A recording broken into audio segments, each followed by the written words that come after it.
বলো না ভাইয়া, এই বাপ বলো।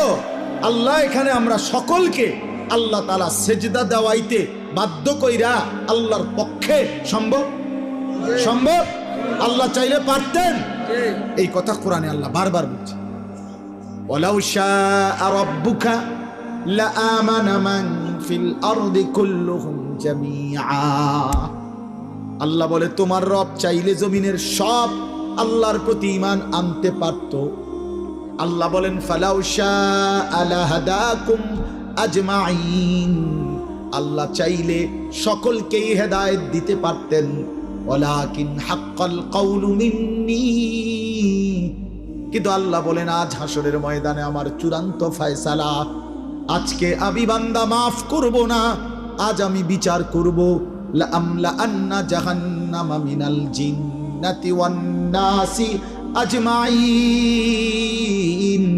আজ আমি আল্লাহ আখিরাতে কোটি কোটি নাফরমান মানুষ এবং জিন দিয়ে আমার জাহান্নাম পূর্ণ করব।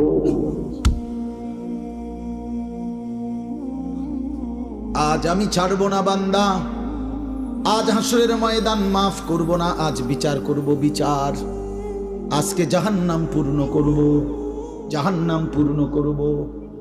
কোরআনুল কারীমের মধ্যে আছে আল্লাহ বলবেন ফেরেশতাদেরকে জাহান্নামীদেরকে জাহান্নামে ফেলো, ছুঁড়ে মারো, মারতে থাকো। কিছুক্ষণ পরে অনেকক্ষণ পরে আল্লাহ বলবেন হালিম তালাতি।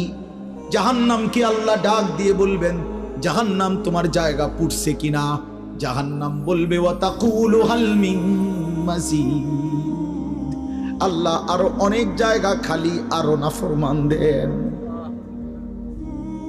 আরো লাগবে, আরো লাগবে, আরো লাগবে।